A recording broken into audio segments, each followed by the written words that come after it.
So while the potato yeast is still being fed, it's got another few days to go, I thought I'd look up some recipes for breads that don't need yeast. So today I'm going to make some unleavened bread, just in time for Lent.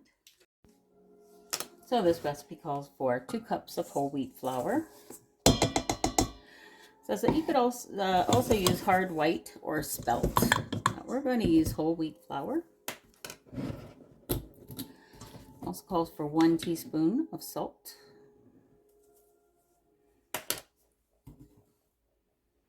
3/4 of a cup of cold water,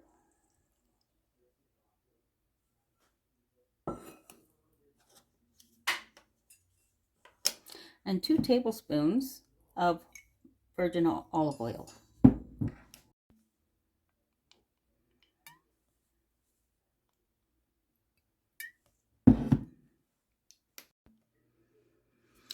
So we're heating the oven to 450 degrees, and while that's heating, I'm just going to mix all of this together, and it's to form a soft dough.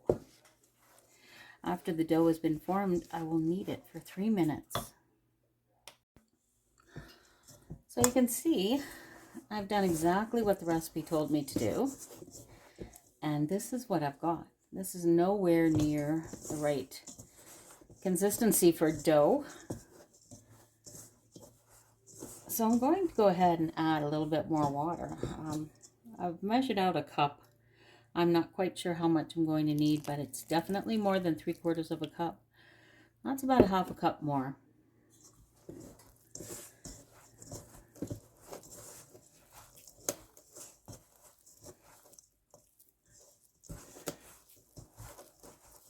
That's the problem with these online recipes. They look really good, and when the person is making them, it looks really good. But then when you try them, sometimes whatever is wrong with the measurements comes out when you try to make them. So I've added an extra 3/4 of a cup of water to this, and you can see that this is actually starting to look more like a dough.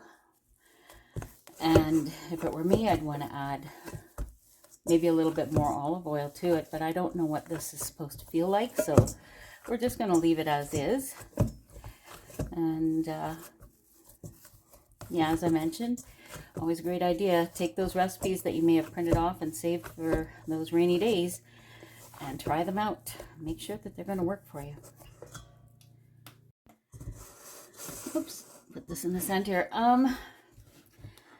Smell of it is unfortunately a little bit like Play-Doh at this point. It does say you could add some herbs, so I'm just going to sprinkle in some garlic salt. We're having sirloin roast tonight, so this would be a very nice addition.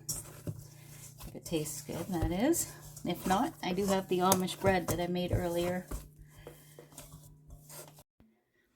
So I've gone ahead and divided these into 8 balls.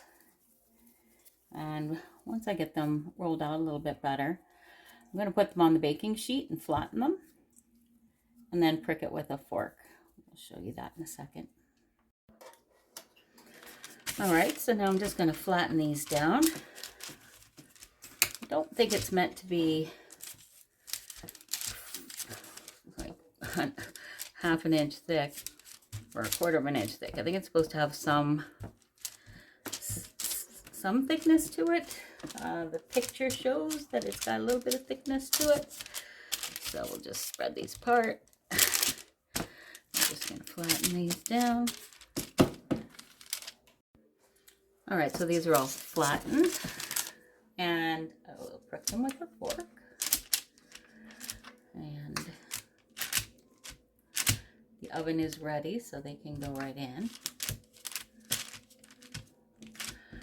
Again, never having made this before, I'm not quite sure if this is too thick or not, but this is an experiment. I will want to find some kind of a bread that doesn't need yeast if I don't have yeast available. And so we'll give this a go, and I may actually try this with white flour as well. Well, this is what the unleavened bread looks like. It's kind of hard. It's not really doughy inside. It's chewy to taste. I can taste the garlic, which is okay. I mean, it would be all right. I think I'd rather have the white bread. And it may be better if it was thinner, like a cracker. But anyway, constant reminder here, if you found a recipe online, make it yourself. Find out if the ingredient list is correct. Find out if you like it. Anyway, thanks. I hope you enjoyed today's session. If you liked it, please like and subscribe. And we'll see you soon. Thanks a lot. Bye for now.